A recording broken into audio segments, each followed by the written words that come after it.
c'est un bâtiment de 4000 poules. Ça s'entend.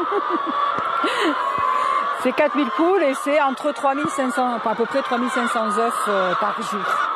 À peu près. Nous, c'est du plein air, c'est dehors. Faut que ça court, faut que ça mange des vers, faut que ça vive, quoi. Elles rentrent, elles sortent comme elles veulent tout au long de la journée. Alors, elles ont un aliment à base de lin et sans OGM. On est en bleu blanc cœur. C'est des poules qui pondent essentiellement le matin. Donc le matin, on récolte nos œufs. Elles ont des pondoirs dans le bâtiment. Elles pondent le matin dans les pondoirs. Nous, on a un convoyeur qui nous ramène les œufs au centre de conditionnement. Ensuite, on calibre nos œufs, on marque nos œufs, on les calibre et on les commercialise en fonction du calibre et des commandes et des clients. Mais déjà, on travaille avec du vivant, donc on a les difficultés du vivant. C'est pas, voilà, on peut pas dire aujourd'hui je vais produire tant, demain moins. Non, c'est la première des difficultés. On a des blaireaux, on a des fouines, on a toute la faune sauvage, voilà, les buses qui nous les attaquent. Après, c'est la commercialisation. Les règles sanitaires sont très strictes. Et si on les applique pas, on va droit à la catastrophe, quoi. Donc ça, c'est compliqué à mettre en place et à faire comprendre. On a des formations obligatoires qui sont payantes pour nous comme pour les salariés. Et c'est pas donné. Voilà. Mais elles sont obligatoires. Donc tout ce qui est la biosécurité, etc., elles sont obligatoires. On est obligé de les faire. Et ça a un coût et ça rentre aussi dans le coût de fonctionnement. Et après, il y a tout le côté administratif, le suivi avec les services vétérinaires, tout ça. Donc c'est très compliqué, mais nécessaire. Le côté production prend entre 3 et 4 heures par jour. L'administration prend quasiment le double.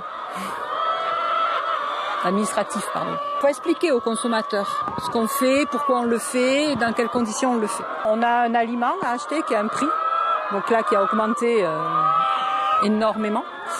On a des frais d'emballage qui a augmenté aussi beaucoup. On a des frais de fonctionnement comme toute entreprise, quelle qu'elle soit. Donc du coup, il faut que nous on puisse rentrer dans nos frais et puis qu'on puisse en vivre, qu'on puisse se dégager un minimum. Une vie comme tout à chacun, quoi. Le circuit court, c'est ce qui nous permet de vivre. On fait des marchés sur Toulouse. On a 3 marchés sur Toulouse. Un qui est à la médiathèque, place de la Légion d'honneur, le mercredi après-midi.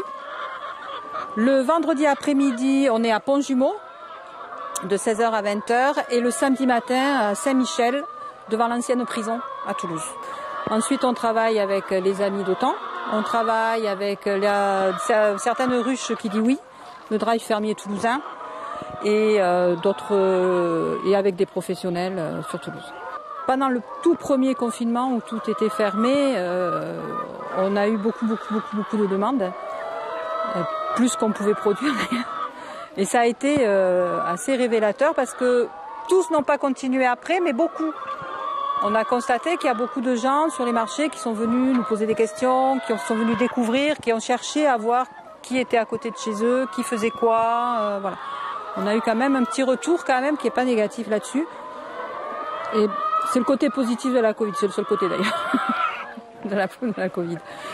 Et j'aimerais que ça dure pour tout le monde, pour eux comme pour nous, qui reviennent un peu, qui regardent un peu ce qui se passe à côté de chez eux et qui se rendent compte que finalement il y a des choses intéressantes et franchement on peut manger des fruits, des légumes, des œufs, de la volaille à côté de chez nous à des prix tout à fait raisonnables et frais.